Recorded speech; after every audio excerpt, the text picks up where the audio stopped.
तो guys welcome back to the another video. तो आज की वीडियो में हम DBMS को स्टार्ट करेंगे। आज की वीडियो में हम जानेंगे कि डाटाबेस क्या होता है और डाटाबेस को हम किस टाइप से फ्लास्क में क्रिएट कर सकते हैं। उसी के साथ साथ डाटाबेस में हम किस टाइप से अपने डाटा को स्टोर करा सकते हैं।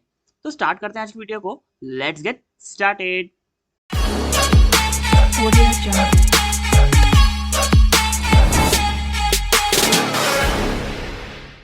सो गाइस DBMS क्या होता है? DBMS का फॉर्म होता है डाटाबेस मैनेजमेंट सिस्टम, यानी कि डाटाबेस को मैनेज करने वाला सिस्टम।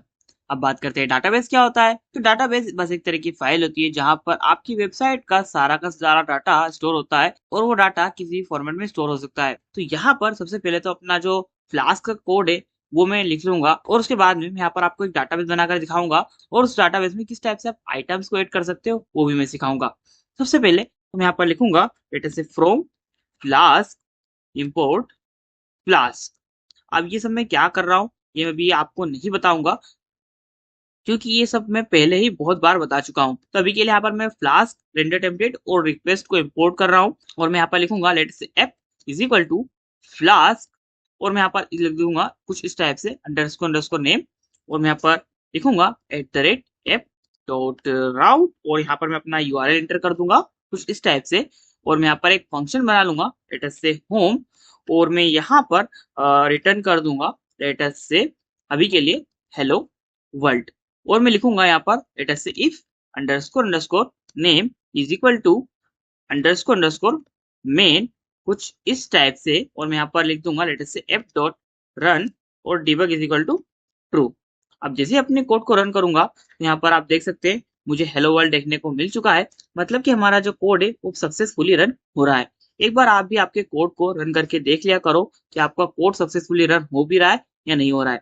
अब हमारा कोड रन हो रहा है। अब यहाँ पर मैं क्या करूंगा अपना डाटाबेस को डिजाइन करूंगा। तो अगर आपको नहीं पता तो मैं आपको बता दूं कि एक नहीं हजार तरह के डाटाबेस होते हैं, लेकिन यहाँ पर हम फ्लास्क SQL एल्केमी डाटाबेस को सीखने वाले हैं। अब आप बोलोगे कि पाइथन के साथ तो मोंगोडीबी की जोड़ी बेटर होती है, तो ये डाटाबेस हम क्यों सीखे? तो देखो मोंगोडीबी अपने आप में ही एक बहुत बड़ा चैप्टर है। अभी आप बिगिनिंग स्टेज में हो तो आप उसे अभी नहीं सीख पाओगे। हाँ, हम इन फ्यूचर उसे जरूर सीखेंगे। सबसे पहले तो आपको इस डाटाबेस को आपके सिस्टम में इंस्टॉल करना होगा। तो उसके लिए आपको आपके टर्मिनल को ओपन कर लेना है और वहां पर टाइप करना है कि इंस्टॉल फ्लास्क SQL एल्केमी और इंटर प्रेस कर देना है। तो ये आपके सिस्टम में इंस्टॉल हो जाएगा। उसके बाद में आपको क्या करना है, यहाँ पर आना है अपने कोड में और लिखना है लेटर से from flask underscore SQL alchemy import कुछ इस टाइप से SQL एल्केमी। अब यहाँ पर आपको क्या करना है, जो आपने ऐप डिफाइन किया है उसके ठीक बाद में आपको लिखना है ऐप डॉट कॉन्फिग कुछ इस टाइप से। उसके बाद में यहाँ पर आपको कैपिटल लेटर्स में एक स्ट्रिंग को एंटर करना है लेटर से SQL alchemy underscore database underscore URI। उसके बाद में आपको यहाँ पर एक स्ट्रिंग को एंटर करना है लेटर से SQLite कॉलन फॉरवर्ड स्लैश को 3 बार लगाना है। उसके बाद में आपको आपके डाटाबेस का नाम लिख देना है। लेटेस्ट से अभी के लिए यहाँ पर मैं test.db इंटर कर देता हूँ कुछ इस टाइप से। अब यहाँ पर क्या होगा कि एक test.db नाम का डाटाबेस यहाँ पर क्रिएट हो जाएगा, मतलब कि एक test.db नाम की एक फाइल यहाँ पर क्रिएट हो जाएगी। अब यहाँ पर आपको क्या करना है, आपको लिखना है db is equal to SQL alchemy और यहाँ पर एक आर्ग्यूमेंट देना है लेटेस्ट से ऐप। अब यहाँ पर आपका काम हो चुका है। अब जैसे यहाँ पर अपना कोड रन करेंगे ना, एक इंस्टेंस नाम का फोल्डर क्रिएट हो जाएगा। देख सकते हैं यहाँ पर एक इंस्टेंस नाम का फोल्डर क्रिएट हो चुका है और इसमें ही हमारी जो test.db नाम की फाइल है वो स्टोर होगी। अभी देखते हैं इसके अंदर कुछ भी नहीं है। अब ये जो हमारा फोल्डर है एम्प्टी है। अब हमें अपना जो फोल्डर है उसमें अपनी test.db नाम की फाइल को क्रिएट करवाना है। तो उसके लिए यहाँ पर मैं एक क्लास बनाऊंगा जिसमें कि वो सारे आर्ग्यूमेंट्स होंगे, मतलब कि वो सारे कॉलम्स होंगे जिन्हें कि मेरे डाटाबेस में होना चाहिए और उसी के साथ साथ उनके नाम भी होंगे। सबसे पहले तो यहाँ पर मैं लिखूंगा लेटेस्ट से क्लास और क्लास का नाम मैं कुछ भी रख सकता हूँ। तो अभी के लिए यहाँ पर मैं एक काम करता हूँ, यूजर नाम की क्लास बना लेता हूँ और यहाँ पर मैं लिखूंगा लेटेस्ट से db डॉट मॉडल और यहाँ पर मैं अपने कॉलम का जो नाम लिखना चाहता हूँ वो लिखूंगा लेटेस्ट से यहाँ पर मैं सीरियल नंबर नाम का एक कॉलम बनाना चाहता हूँ। मैं लिखूंगा serial number is equal to यहाँ पर मैं लिखूंगा लेटेस्ट से db डॉट कॉलम कुछ इस टाइप से और यहाँ पर मैं लिख दूंगा लेटेस्ट से db डॉट इंटीजर। अब यहाँ पर क्या होगा कि एक इंटीजर वैल्यू आएगी सीरियल नंबर में, और मैं यहाँ पर क्या करूंगा, एक और आर्ग्यूमेंट दूंगा, लेट अस से प्राइमरी की इज इक्वल टू ट्रू। तो यहाँ पर क्या होगा कि जो सीरियल नंबर है ये ऑटोमेटिकली चेंज होता रहेगा, और ये सीरियल नंबर है ये डबल से इंटर नहीं किया जा सकता। यहाँ पर जो सीरियल नंबर है एक बार किसी आइटम को असाइन हो गया तो उसके बाद में वो सीरियल नंबर डबल से असाइन नहीं होगा। और एक बार बता दूं कि हर डाटाबेस में सिर्फ एक ही प्राइमरी की हो सकती है, उससे ज्यादा प्राइमरी की नहीं हो सकती है। हाँ, बिना प्राइमरी की के आपका डाटाबेस काम करेगा, नो डाउट, बट हाँ, प्राइमरी की बस एक ही हो सकती है। अब यहाँ पर मेरा जो कोड है वो बन के तैयार हो चुका है। अब जिसे अपने कोड को रन करूंगा तब भी यहाँ पर हमारा जो डाटाबेस है बनकर नहीं आएगा। देख सकते हैं यहाँ पर जो हमारा इंस्टेंस फोल्डर है अभी भी खाली है। अब यहाँ पर क्या करना है, आपको जैसे आपने क्लास डिफाइन किए उसके बाद में आपको लिखना है लेट अस से with app dot app underscore context, कुछ इस टाइप से, और यहाँ पर लिख देना है लेट अस से db dot create underscore all, कुछ इस टाइप से। अब जैसे ही मैं अपना कोड रन करूंगा ना तो यहाँ पर क्या होगा, जो हमारा डाटाबेस है बनकर आ जाएगा। अब देख सकते हैं यहाँ पर test.db नाम की एक फाइल क्रिएट हो चुकी है। अब यहाँ पर इतना काम हमारा हो चुका है। अब अगर हम यहाँ पर चाहें तो इस फाइल को हम ओपन करके देख सकते हैं, लेकिन हाँ, इसमें कुछ अपडेट नहीं कर सकते। अगर अपडेट करने की कोशिश की तो यहाँ पर पूरा खेल खराब हो जाएगा, मतलब कि हमारा डेटाबेस खराब हो जाएगा। अब यहाँ पर हमारा डाटाबेस बन चुका है।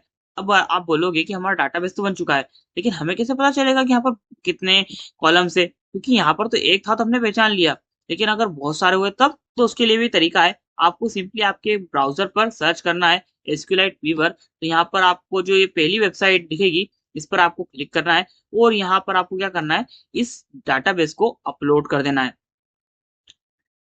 कुछ इस टाइप से।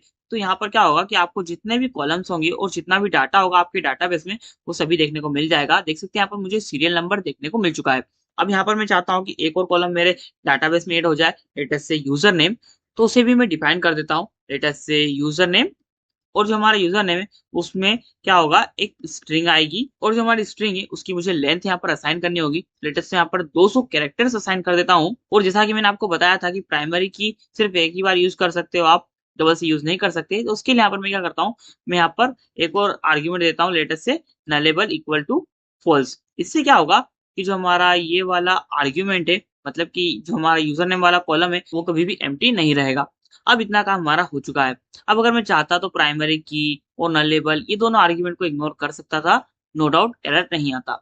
इतना काम हमारा हो चुका है। अब जैसे ही मेरा कोड रन होगा तो यहाँ पर मेरा डाटाबेस वैसा का वैसा ही रहेगा, मतलब कि इसमें हमारा जो कॉलम है अपडेट नहीं होगा।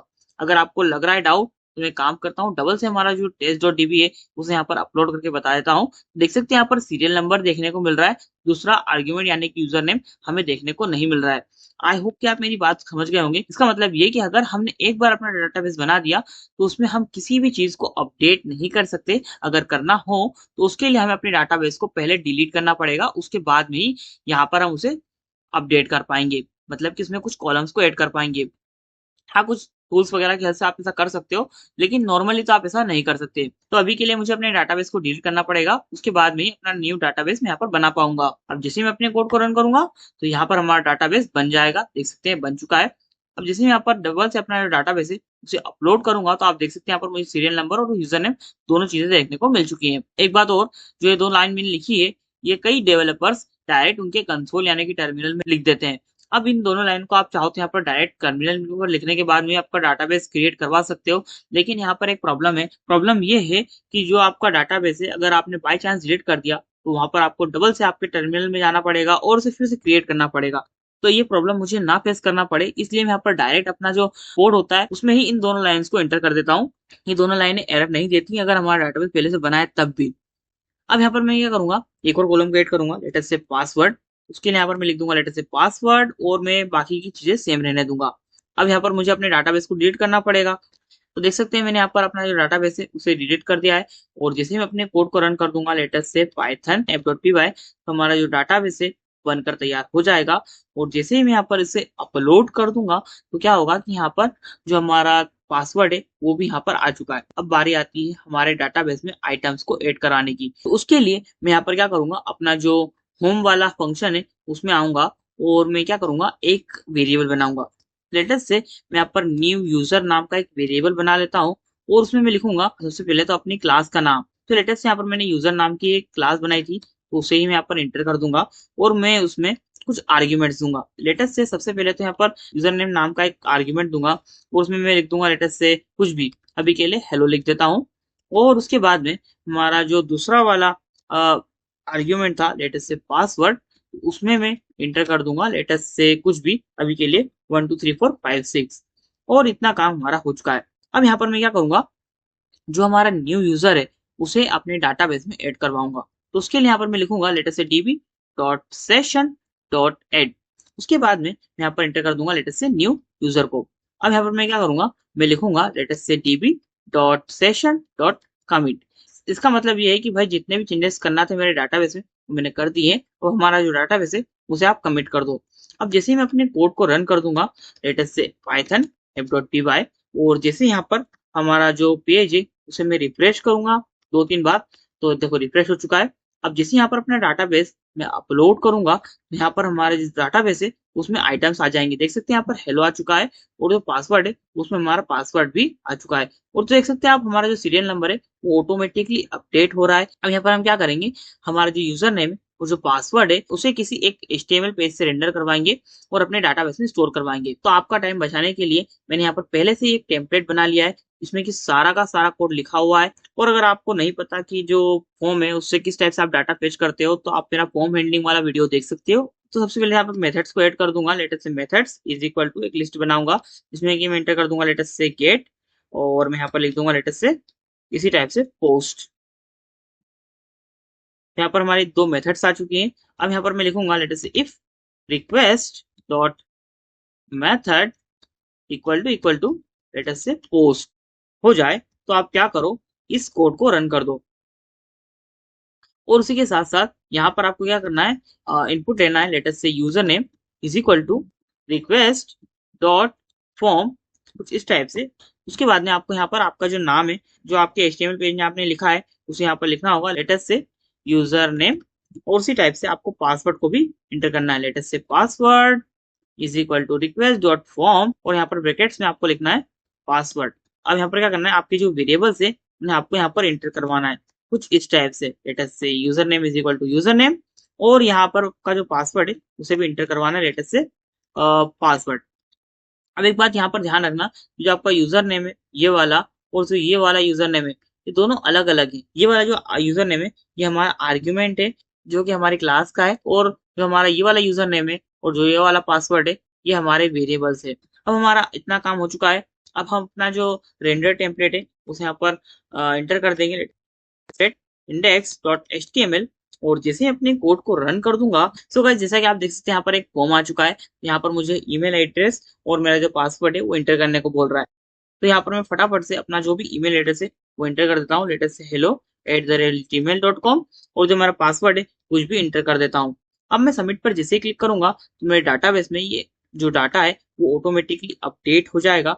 और जैसे ही मैं अपने डाटाबेस में यहाँ पर अपलोड करूंगा लेटेस्ट सी test.db को अपलोड करता हूँ, देख सकते हैं यहाँ पर जो हमारा hello@gmail.com है और जो भी मैंने पासवर्ड इंटर किया था वो यहाँ पर आ चुका है। एक बात और कि जो हमारा पासवर्ड है इस टाइप से नॉर्मली कभी भी सेव नहीं होता है, हम इसे इंक्रिप्ट करते हैं हैशेस के फॉर्म में और उसे यहाँ पर अपलोड करते हैं। अब ये सब कुछ हम बाद में सीखेंगे। अभी के लिए हमने सिर्फ इतना सीखा है कि हम अपने पासवर्ड को किस टाइप से डाटाबेस में स्टोर करवा सकते हैं। सो गाइज आज की वीडियो में बस इतना ही था। आज की वीडियो में हमने जाना है कि हम किस टाइप से अपने एक डाटाबेस को क्रिएट कर सकते हैं, उसमें किस टाइप से अपने आइटम्स को ऐड करा सकते हैं। सो गाइज आज की वीडियो में बस इतना ही था। मिलते हैं नेक्स्ट वीडियो में, तब तक के लिए बाय बाय। Audio Jungle.